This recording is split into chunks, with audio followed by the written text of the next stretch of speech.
This channel does not promote any violent, harmful, or illegal activities. All content provided by this channel is meant for an educational purpose only.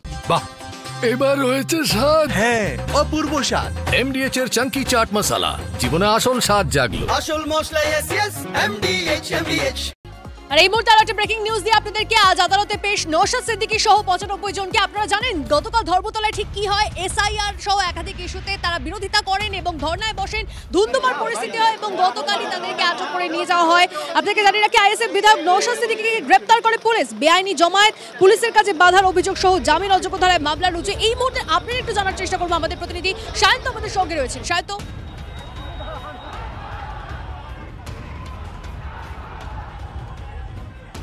দেখো, ইতিমধ্যেই ISF বিধায়ক নওশাদ সিদ্দিকী সহ যে 95 জনকে গ্রেপ্তার করা হয়েছিল, জোড়াসাঁকো, তালতলা এবং বউবাজার থানার অন্তর্গত যাদের গ্রেপ্তার করা হয়েছিল,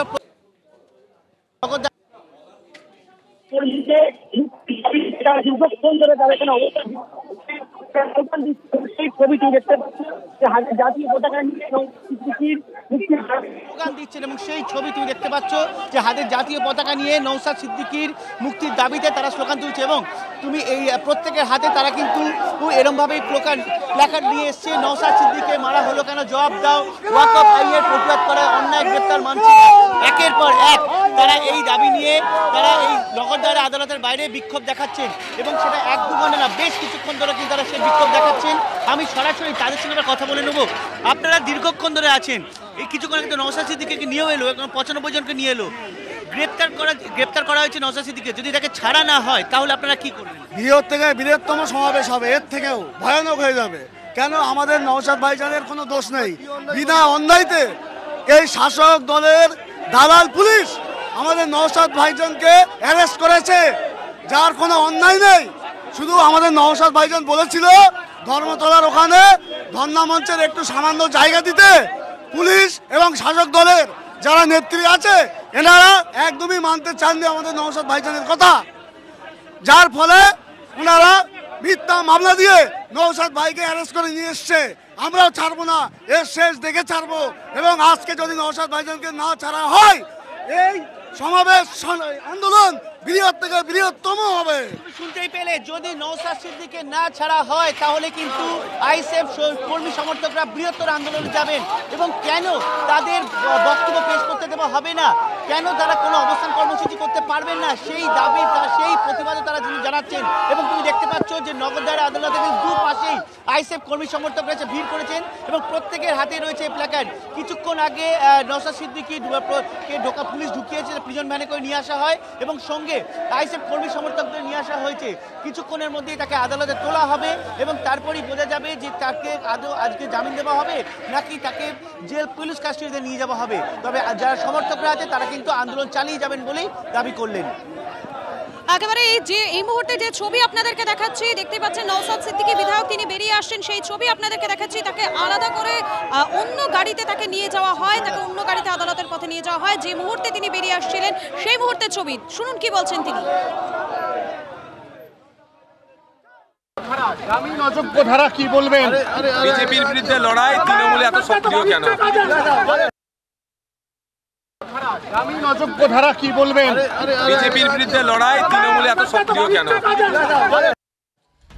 আপনারা শুনলেন তিনি কি বললেন, তার বক্তব্য আপনাদের শোনালাম। আমাদের সঙ্গে সরাসরি রয়েছেন আমাদের প্রতিনিধি সুজয় রয়েছেন, আমি সুজয়ের কাছে চলে যাবো। সুজয়, এই মুহূর্তে তুমি যে জায়গাতে রয়েছো সেখানে যারা আইএসএফ এর কর্মী সমর্থকেরা রয়েছেন তারা কি বলছেন? দেখো, আমি ব্যাংকশাল আদালতের যে কোর্ট লকআপ, সেই কোর্ট লকআপের সামনেই রয়েছি। সেখানে আর কিছু সময়ের মধ্যেই আইএসএফ বিধায়ক নওশাদ সিদ্দিকী তাকে নিয়ে আসা হবে এবং তাকে পৃথক একটি গাড়িতে জোড়াসাঁকো থানা থেকে রওনা দেওয়া হয়েছে। তাকে নিয়ে পুলিশ রওনা দিয়েছে। নিয়ে আসার পরে প্রথমে তাকে কোর্ট লকআপে রাখা হবে এবং সেখান থেকে বিচারকের এজলাস, সেই এজলাসে নিয়ে যাওয়া হবে তেমনটাই জানা যাচ্ছে। 2টি মামলা রয়েছে, তার মধ্যে হেয়ার স্ট্রিট থানার মামলা, অর্থাৎ যেটা পুলিশের কাজে বাধা দান, অবৈধ জমায়েত এবং সরকারি সম্পত্তি নষ্ট করা, এই মামলাগুলিতে নওশাদ সিদ্দিকীকে গ্রেফতার করা হয়েছে। তাকে পুলিশের তরফ থেকে নিজেদের হেফাজতে নাও চাওয়া হতে পারে, পুলিশের তরফ থেকে জেল হেফাজতে চাওয়া হতে পারে, সেই সম্ভাবনা বা সেই খবর আমরা পুলিশ সূত্রে জানতে পারছি।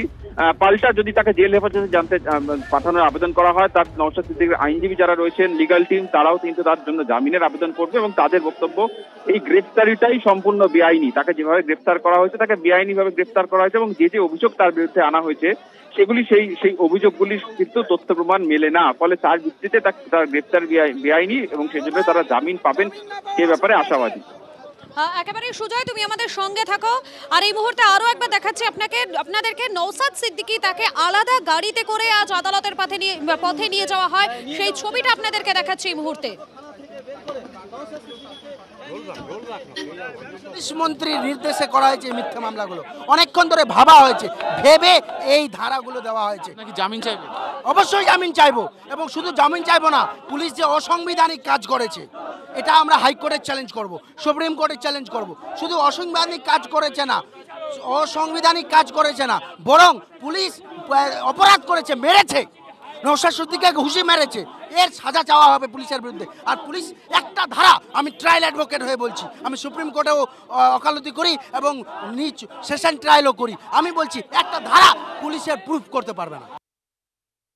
মমতা বন্দ্যোপাধ্যায় তিনি এসআইআর নিয়ে বলতে পারেন, তিনি রাজ্যের পুলিশ মন্ত্রী, কিন্তু অন্য কেউ বলতে পারবেন না। কেন? তার কারণ তিনি ওখান থেকে পলিটিক্যাল ডিভিডেন্ড নেবেন, কিন্তু অন্য কেউ এসআইআর নিয়ে বলতে পারবেন না। এই রাজ্যে কেউ ওয়াকআপ নিয়ে বলতে পারবেন না। তাহলে মানুষের গণতান্ত্রিক অধিকার থাকবে কি থাকবে না, এটা সবথেকে বড় প্রশ্ন। প্রতিটি নাগরিকের এই গণতান্ত্রিক অধিকার রয়েছে, তারা পিসফুল ওয়েতে তারা ডেমনস্ট্রেশন করতে পারে, কিন্তু মমতা বন্দ্যোপাধ্যায় এই রাজ্যে পিসফুল ওয়েতে কাউকে ডেমনস্ট্রেশন করতে দেবেন না। নওশাদ সিদ্দিকীকে গ্রেফতারের প্রতিবাদে ভাঙড়ে মিছিল, আইএসএফ কর্মী সমর্থকদের মিছিলের সেই ছবি রাখবো আপনাদের সামনে। ভাঙড়ের শানপুকুর, পোলেরহাট, জয়পুর সহ বিভিন্ন গ্রামে প্রতিবাদ মিছিল।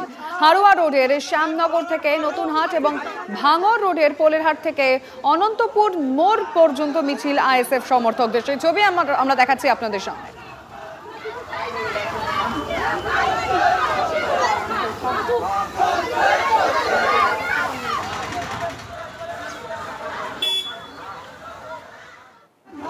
দুটো ছবি আমরা আপনাদের দেখাচ্ছি, একদিকে কোর্টের সামনে যেখানে আইএসএফ সমর্থকরা অপেক্ষা করছেন যে কি আদালত বলে, আদালতের কি পর্যবেক্ষণ, আর একদিকে ভাঙড়ের নওশাদ সিদ্দিকীকে গ্রেফতারের প্রতিবাদে মিছিল।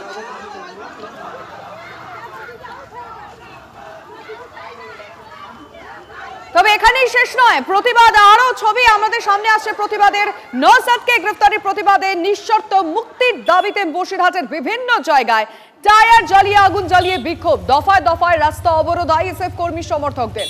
পাইকপাড়া এলাকায় বসিরহাট ন্যাজাট রোড অবরোধ করে বিক্ষোভ দেখান সমর্থকরা। আরো একটা ছবি আসছে, পিসিআর কে বলবো পরের ছবিটাও যেটা আসছে একটু দর্শকদের দেখাতে। নওশাদ সিদ্দিকীকে গ্রেফতারের প্রতিবাদে নদিয়ায় জাতীয় সড়ক অবরোধ করা হয়েছে। পলাশী ফুলবাগান মোড় এলাকায় 12 নম্বর জাতীয় সড়কে আইএসএফ সমর্থকরা পথ অবরোধ করে বিক্ষোভ দেখান। কালীগঞ্জ থানার পুলিশ এসে পরবর্তীতে অবরোধ তোলে। প্রতিবাদের ছবিটা আমরা দেখালাম, কিন্তু আমি একটু ব্যাংশাল কোর্টে ফিরতে চাইবো, তার কারণ নওশাদ সিদ্দিকীকে নিয়ে আসা হবে, কখন আদালতে পেশ করা হবে, সব ডিটেল আরেকটু জানার চেষ্টা করবো শান্তর কাছ থেকে। শান্ত,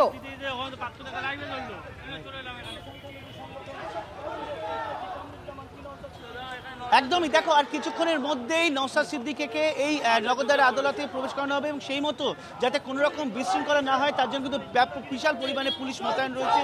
এবং শুধু পুলিশ নয়, পুলিশের শীর্ষ আধিকারিকরা, সেন্ট্রাল ডিভিশনের পুলিশ আধিকারিকরাও কিন্তু এখানে উপস্থিত রয়েছে, কারণ তারা চাইছেন শান্তিপূর্ণভাবে যে কোর্ট প্রোডাকশন আছে সেটা না হয়। কিন্তু এখানে যারা আইএসএফ কর্মী সমর্থকরা রয়েছেন তারা কিন্তু হাজির রয়েছেন সকাল থেকেই। তাদের যে প্রিয় নেতা তথা আইএসএফ বিধায়ক তার মুক্তির দাবিতে তারা বিক্ষোভ চালাচ্ছেন, এবং নগরদার আদালতের সামনে কিন্তু বিক্ষোভ চলছে। আমি সরাসরি যারা রয়েছেন তাদের কাছেই চলে যাবো। আপনারা তো বৃষ্টির মধ্যে দীর্ঘক্ষণ ধরে আন্দোলন চালাচ্ছেন, বিক্ষোভ চালাচ্ছেন, এখনো তো নওশাদ সিদ্দিকীকে নিয়ে আসা হয়নি, কতক্ষণ চালাবেন? যদি আজকে না ছাড়ায় কি করবেন? প্রথমে বলি, কালকে যে আন্দোলন আমাদের ছিল, নিয়ার অ্যাবাউট 20-এরও অধিক রাজনৈতিক অরাজনৈতিক সংগঠন মিলে পিসফুলি আন্দোলনের জন্য নেমেছিল। সেটার দাবি ছিল এসআইআর এর নামে ভারতবর্ষের মানুষকে হয়রানি করা, ও অসাংবিধানিক ওয়াকআপ বিল, এবং এই রাজ্যেরই পরিযায়ী শ্রমিকরা বিভিন্ন রাজ্যে কাজে গিয়ে তারা হয়রানি হচ্ছে, দমন পীড়ন হচ্ছে, তাদেরকে মার্ডার করে দেওয়া হচ্ছে, তারা কফিনবন্দি হয়ে তার স্ত্রী এবং মায়ের ঘরে ফিরে আসছে। সেই সমস্ত বন্ধের দাবিতে আমাদের পিসফুলি মুভমেন্ট ছিল। সেখান থেকে পুলিশের উস্কানিতে এই পুলিশ মন্ত্রীর পুলিশরা সেখান থেকে 100 জনের কাছাকাছি নেতা মন্ত্রীকে নেতা কর্মীদেরকে অ্যারেস্ট করেছে। তার মধ্যে নওশাদ ভাইজান আছেন, ওয়েলফেয়ার পার্টির 2 জন ভাইস প্রেসিডেন্ট আছেন, মির্জা নুরুল হাসান, সরওয়ার হাসান। তো তুমি নজর রাখো। যে কোনো নির্বাচিত প্রতিনিধির সঙ্গে পুলিশের ভদ্র ব্যবহার করা উচিত, এটুকু বলতে পারি, সে যে দলেরই হোক। কিন্তু উনি কেন এসেছিলেন, পুলিশ কেন করলেন, নওশাদ সিদ্দিকীর সঙ্গে তো মমতা ব্যানার্জির যোগাযোগ আছে। আমরা বিয়ে কমিটিতে যাই না, উনি যান, এবং সম্প্রতি নবান্নতে গিয়েও উনি দেখা করে এসেছেন। উনি সরাসরি মুখ্যমন্ত্রীর কাছ থেকে বুঝে নিলেই ভালো। তবে এই পুলিশের আচরণ, মনোজ ভার্মার পুলিশের আচরণ নিশ্চিতভাবে গণতান্ত্রিক নয়। নওশাদ বলছে পুলিশ ফেলে মেরেছে, অথচ তার ছবি উঠছে না। বিরাট রহস্য যে এত ক্যামেরা, এত মোবাইল ফোনের ক্যামেরা, যারা যেচে সিন ক্রিয়েট করতে ধাক্কাধাক্কির মধ্যে ঢুকছে, তারা তো চাইছে কিছু একটা লাগুক, নইলে সেটা দিয়ে পলিটিক্স করবে। কিন্তু এই যে ফেলে মেরেছে নওশাদকে, তার ছবি, সে ছবি কই? MDH চানা মশলা। এখন ছোলা হোক বা বরবটি দানা, সাদা চানা হোক বা কালো, সব রান্নাই হবে অসাধারণ। MDH